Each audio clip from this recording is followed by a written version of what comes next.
My name is James Carter, and what I'm about to share is an experience that has haunted me for decades.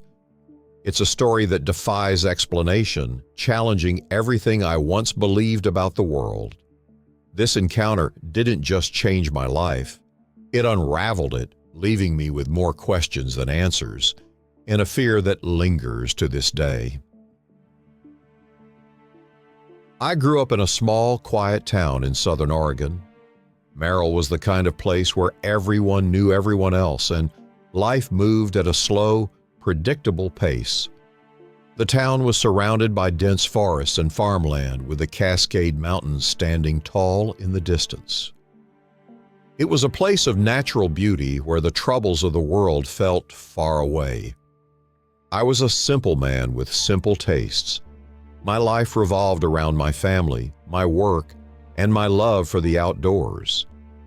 I wasn't the kind of person who believed in the supernatural or entertained wild theories about extraterrestrial life. I believed in what I could see, touch, and understand. But all of that changed on the night of November 17th, 1997. That night, I was returning home from a successful hunting trip in the Cascade Mountains. The day had been long but rewarding. I had managed to track and bag a deer, something that always gave me a sense of satisfaction. As the sun set and darkness began to creep in, I loaded my gear and the deer into my old pickup truck and started the drive back to Merrill. The roads were deserted, as they often were at that hour. The only light came from the truck's headlights cutting through the inky blackness. The hum of the engine was the only sound, a constant companion on the long stretch of highway. I was tired, but content, looking forward to getting home and warming up by the fire. It was just after midnight when I first noticed something unusual. Up ahead, above the tree line, I saw a bright light. At first, I thought it might be a plane or a helicopter, but something about it didn't seem right. The light was too steady, too bright, and there was no sound accompanying it. No roar of engines, no thumping of rotor blades. Just silence. As I got closer, the light didn't move like I expected it to. It hovered, almost as if it were waiting for something. My curiosity was piqued, and I slowed the truck, my eyes fixed on the strange object in the sky. The light wasn't like anything I had seen before. It was rectangular with sharp edges, and it cast an eerie glow over the treetops. I pulled the truck to the side of the road and turned off the engine. The silence was almost oppressive, broken only by the occasional rustle of leaves in the wind. I got out of the truck, grabbing my flashlight from the glove compartment, and started walking toward the light. As I moved closer, the shape of the object became clearer. It was a saucer-like craft about 20 feet in diameter, with a smooth, metallic surface that reflected the pale light of the moon. My heart raced as I realized that this was something extraordinary. I had seen depictions of UFOs in movies and books, but I had never imagined I would encounter one in real life. The reality of the situation was both terrifying and exhilarating. I stopped about 50 yards away, close enough to get a good look, but far enough to feel somewhat safe. As I stood there staring in awe, I noticed movement around the base of the craft. Several small figures were emerging from the shadows, their forms difficult to make out in the dim light. I squinted, trying to get a better look at the figures. They were small, no taller than children, with slender bodies and elongated limbs. Their skin had a pale bluish tint, almost glowing in the soft light of the craft. Their heads were large, disproportionately so, with big, almond-shaped eyes that seemed to absorb the light rather than reflect it. There was no mistaking it. These were not human beings. A wave of panic surged through me, and I instinctively took a step back, my flashlight trembling in my hand. I had heard stories of alien encounters, of strange beings visiting our world, but I'd always dismissed them as fantasies, the product of overactive imaginations. But now, faced with the undeniable reality of these creatures, I was terrified. The beings seemed to be working on something at the base of the craft, their movements quick and purposeful. I couldn't tell what they were doing, but they were clearly focused on their task. My heart pounded in my chest as I realized that I was witnessing something extraordinary, something that defied everything I thought I knew about the world.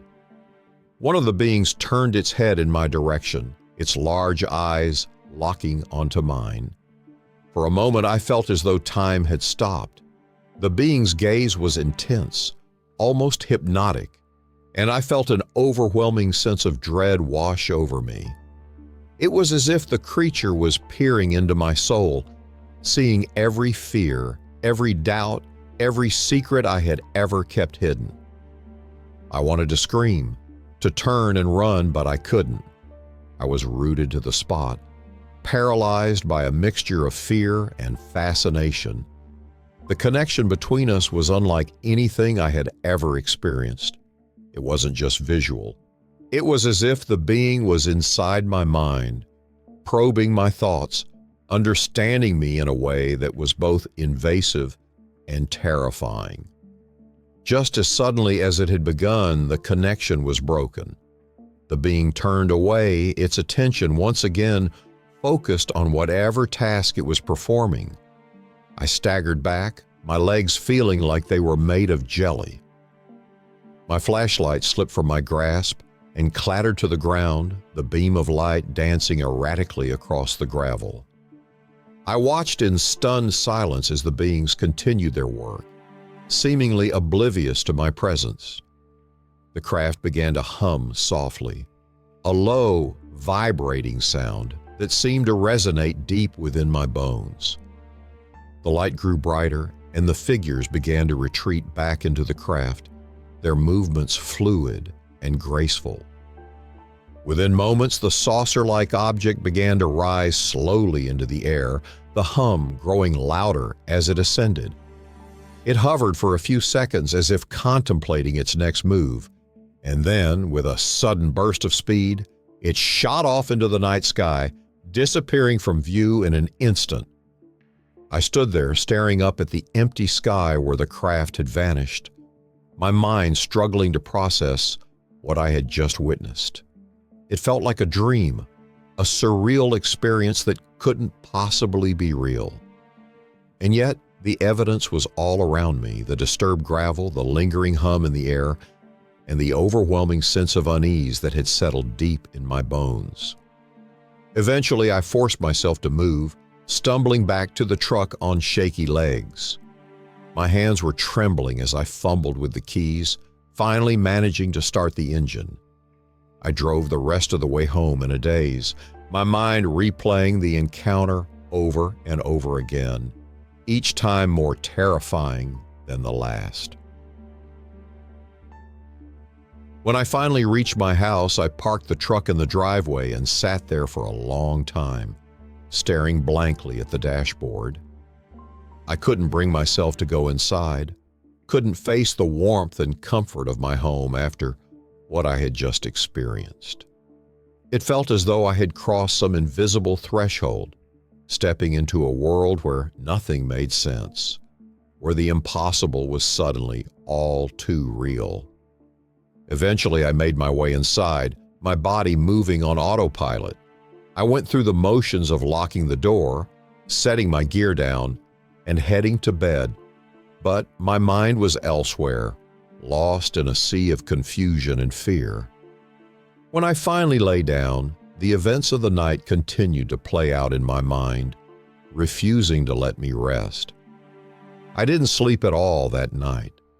Every time I closed my eyes, I saw the glowing eyes of the beings, felt their gaze piercing through me, and heard the haunting hum of the craft as it ascended into the sky. By the time the first light of dawn crept through the curtains, I was a wreck, exhausted, terrified, and utterly unsure of what to do next. Over the next few days, I tried to go about my life as usual, but It was impossible. The encounter had shaken me to my core, and I couldn't stop thinking about it. I found myself obsessively searching for answers, scouring the internet for any information that might help me make sense of what I had seen. But the more I searched, the more questions I had. There were countless stories of UFO sightings, alien encounters, and government cover-ups, but none of them provided the answers I was looking for.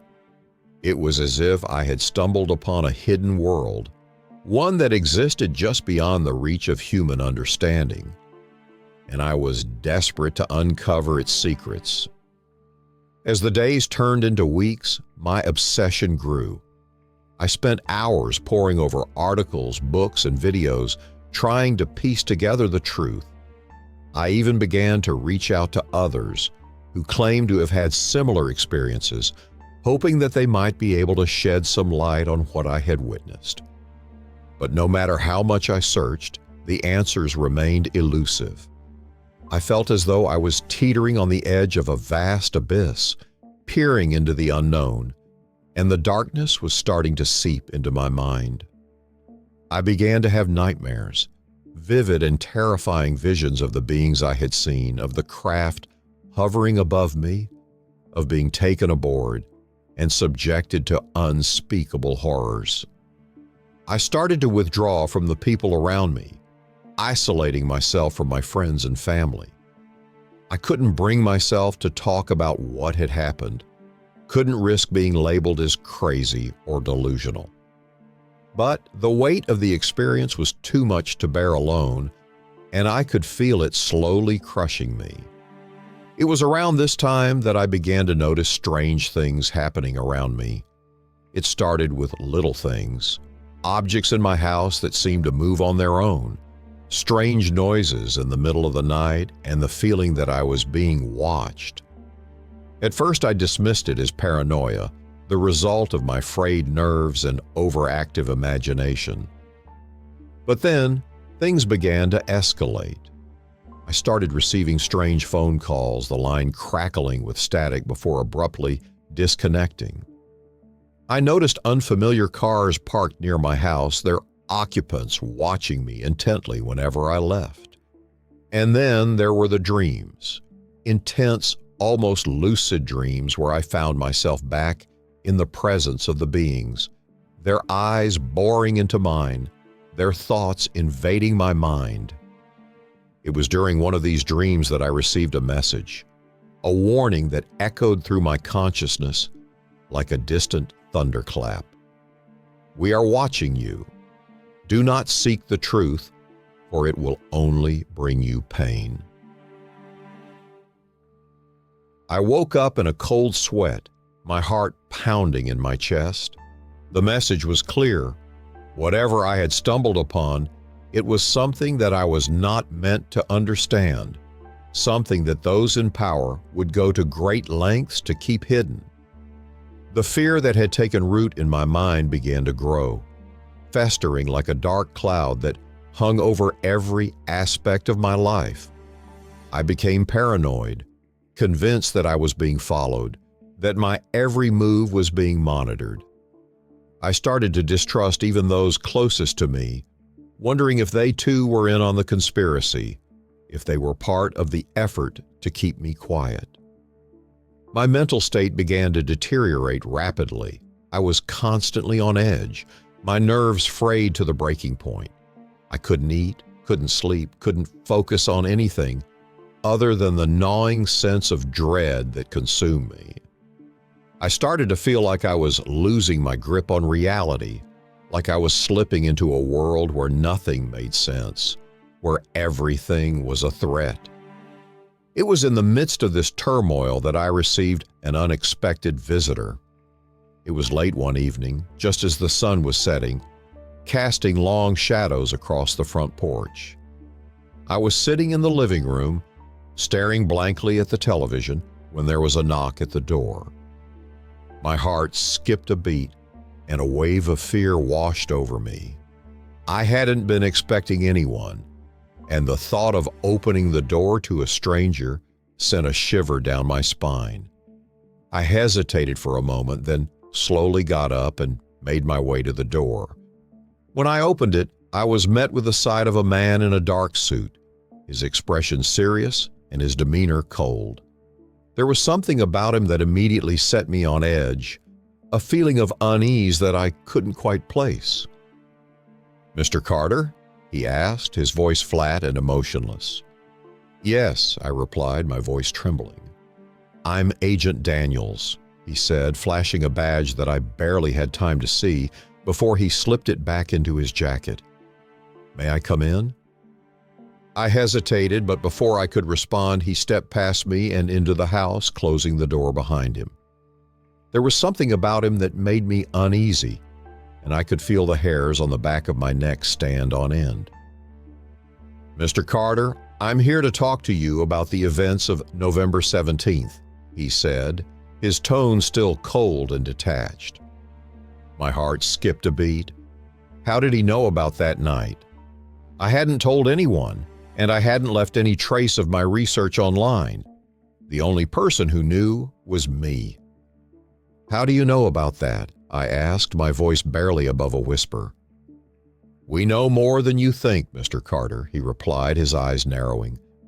"The government has been aware of these occurrences for a long time. What you witnessed is part of a much larger phenomenon, one that we are working very hard to keep under control." I felt a chill run down my spine. The implications of what he was saying were terrifying. If the government knew about these beings, if they were actively involved in covering it up, what else were they hiding? "Why are you telling me this?" I asked, my voice shaking. "Because you've seen too much, Mr. Carter," he said, leaning in closer. "We can't have you talking about this to anyone. This is classified information, and the consequences of it getting out would be catastrophic." I felt a wave of panic wash over me. What was he going to do? Was he here to silence me? To make sure that I never told anyone about what I had seen? "You have two choices," he continued, his voice low and menacing. "You can forget about what you saw, go back to your life, and never speak of this again. Or you can disappear, and I can assure you that no one will ever find you." The threat was clear. I was being given a choice, but it wasn't really a choice at all. I could either live in fear for the rest of my life, or I could vanish without a trace, another casualty of the government's obsession with secrecy. I won't tell anyone," I stammered, my mind racing with fear. "Good," he said, standing up and straightening his jacket. "Remember, we're watching you, Mr. Carter. Don't make us take further action." With that, he turned and walked out of the house, leaving me standing there, shaken and terrified. I knew that my life would never be the same.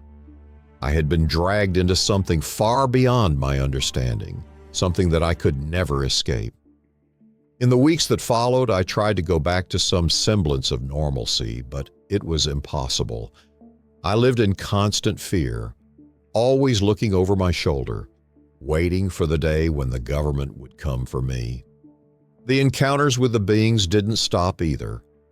I continued to see them in my dreams, in the shadows of my house, always watching, always waiting. I knew that I could never tell anyone about what had happened. The fear of what the government might do to me was too great, but I couldn't keep it all bottled up inside either. So I started writing it all down, documenting every detail, every thought, every fear. It was the only way I could cope with the madness that had taken over my life. As the years passed, the memory of that night never faded. I became a recluse, avoiding contact with others as much as possible. I lived in constant fear, knowing that I was being watched, that every move I made was being monitored. The paranoia that had taken root in my mind grew stronger with each passing day. until it became the dominant force in my life. The beings continued to haunt me, appearing in my dreams in the corners of my vision, always just out of reach. I knew that they were real, that what I had witnessed was not a figment of my imagination, but a glimpse into a world that was hidden from the rest of humanity. I became obsessed with uncovering the truth, spending hours researching, reading, and documenting everything I could find about UFOs, alien encounters, and government cover-ups.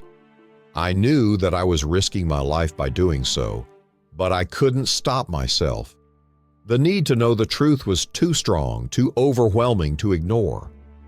But with each new piece of information I uncovered, the darkness that had taken hold of my mind grew deeper, more suffocating.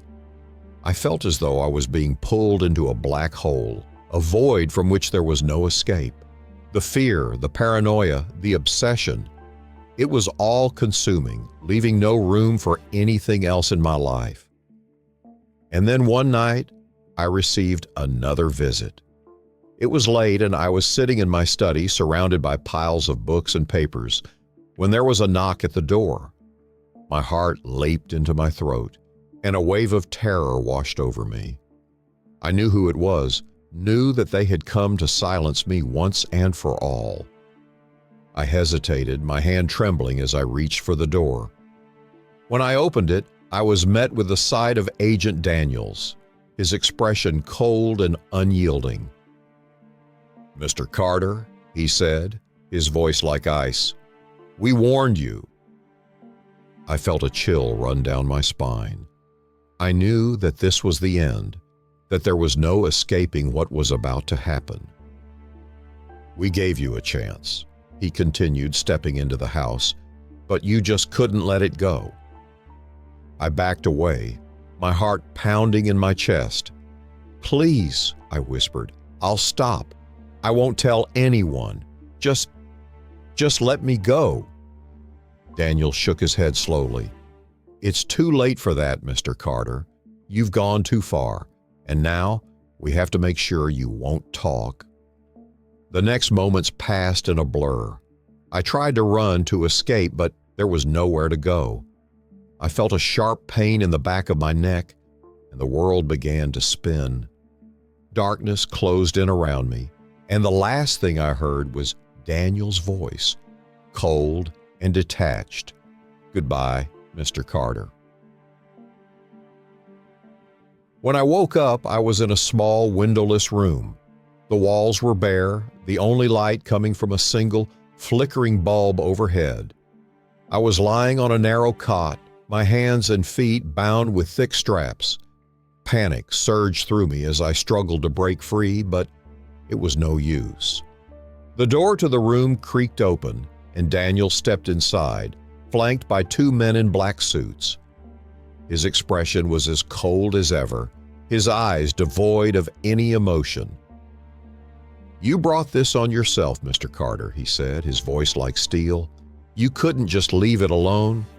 Now, you'll spend the rest of your life here, where no one will ever find you." I felt a wave of despair wash over me. I knew that there was no escape, no hope of ever getting out of this place. The truth that I had fought so hard to uncover had led me to this, a lifetime of imprisonment, of being silenced for knowing too much. As the door closed behind Daniels, I felt the weight of my fate settle over me like a suffocating blanket. The beings, the government, the secrets, they had all conspired to bring me to this place, to erase me from the world. And now, there was nothing left but darkness. In the years that followed, I lost track of time. The days blurred together, an endless cycle of isolation and despair. I was kept in that small room, cut off from the world, with no contact with anyone other than the occasional visit from Daniels and his men. They made sure that I knew there was no way out, that my existence had been erased, that I was nothing more than a ghost. But even in that darkness, I couldn't let go of the truth. I knew that the world needed to know what I had seen, what I had experienced, and so I continued to write, to document everything, in the hopes that one day someone would find my words and share them with the world. I don't know how much longer I have left. The years have taken their toll, and my mind has become a fog of confusion and fear. But I hold on to the hope that my story will one day be told, that the truth will be revealed, and that the world will finally understand what really happened in Merrill, Oregon on that fateful night. The tale of James Carter is a haunting reminder of the lengths to which some will go to keep the truth hidden. His story serves as a warning to those who dare to seek out the unknown, to question the world as it is presented, and to uncover the secrets that lie just beneath the surface. The truth is out there, but it comes at a cost that James Carter paid with his freedom and perhaps his very soul.